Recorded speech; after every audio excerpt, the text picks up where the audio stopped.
Hey, seventh graders, we're going to continue. This is for Thursday, May 28th. This is the second part of your history. On Tuesday, we learned about the arts, the Renaissance, why the city of Florence became the center of this Renaissance. So we're going to end the section today. We're in chapter 13, section 2 of our history book. Let's get into it. So like I was saying, the four Ninja Turtles, if you remember from last time, are Michelangelo, Leonardo, Raphael, and Donatello. In the last one, we saw Raphael. Here's two more. Here's Leonardo and Michelangelo. This should look pretty familiar too. This was by Leonardo da Vinci. This is the Mona Lisa. Very, very famous painting. It's in Paris in the Louvre. That's the name of the museum that it's in. And this is also just as famous in the Sistine Chapel ceiling. So he painted this like if you were in church and you looked up, this would be on the ceiling.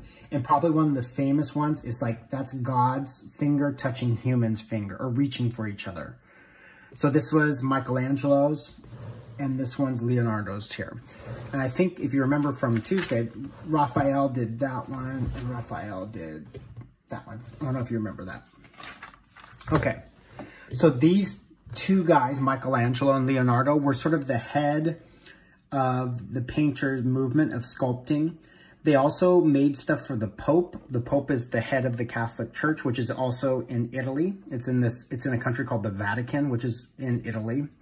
So they did stuff for basically rich people and they did stuff for famous people too. And they moved to Florence and that's where their work became more famous too. There was also other artists as well. So I'm up here. And they did other things. Another thing is how they built buildings and how they did things. So let me give you an example of what that, I mean, that's a beautiful, beautiful, from Brunelleschi's. This is a Duomo. It's basically a Catholic church is the best way. But to build a round dome like that, like now would be like, okay, cool. Remember, there's no machinery, no batteries, no power tools. They had to build this by hand. They only had ladders. There was no forklifts or anything. So it's beautiful. It's about 600 years old too. So remember, not only were they doing songs differently, art differently, but how they built stuff and making things beautiful was part of the Renaissance movement as well. Also, so they also had authors, and Cervantes was one of the most famous authors. One of the most famous works was Don Quixote. You might have heard that story before. And it tells the story of a landowner who imagines that he is a knight and goes on many adventures. Don Quixote, you should sound a little bit familiar. That came from the Renaissance too. And Machiavelli too. Machiavelli was another influential person, and he was a writer too, and he published many books.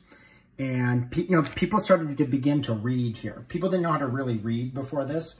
So people are making books, sculptures, paintings. Now in everybody's home, there's it's usually a bootleg picture. It's not a real one. But people have art everywhere, and it's not a big deal. On their front lawns, back lawns, everywhere.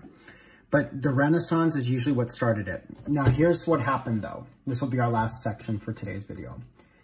It did sort of divide people because there was a rich people called the upper class. This is a term we use in America too. And the upper class were the people with wealth or with money. And they were the ones that sort of just lived it up and enjoyed life. They partied. As this painting shows, it's women of the Renaissance. And you were expected, if you were rich, to be a painter or sculptor or be somewhat good in art. Now, I think a lot of boys, they want to be what's called athletic. But back then, you wanted to be like artsy. You wanted to like know the painters and you want to have parties with them. So this is how the rich upper class people had social interactions. Well, what about everybody else? Because not everybody's rich, just like today. Well, just like in other times that we've learned, there was other people in the Renaissance that didn't have a lot of money. There was things called middle class, and then there were things called lower class. So there was upper, middle, and lower class. Most people were in these two lower classes.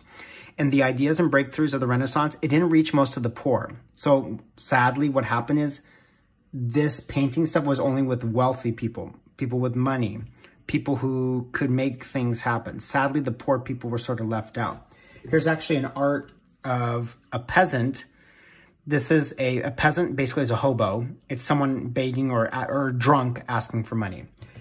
Last thing is your Google Doc question is why does the Renaissance matter? Here's the answer if you want to pause it.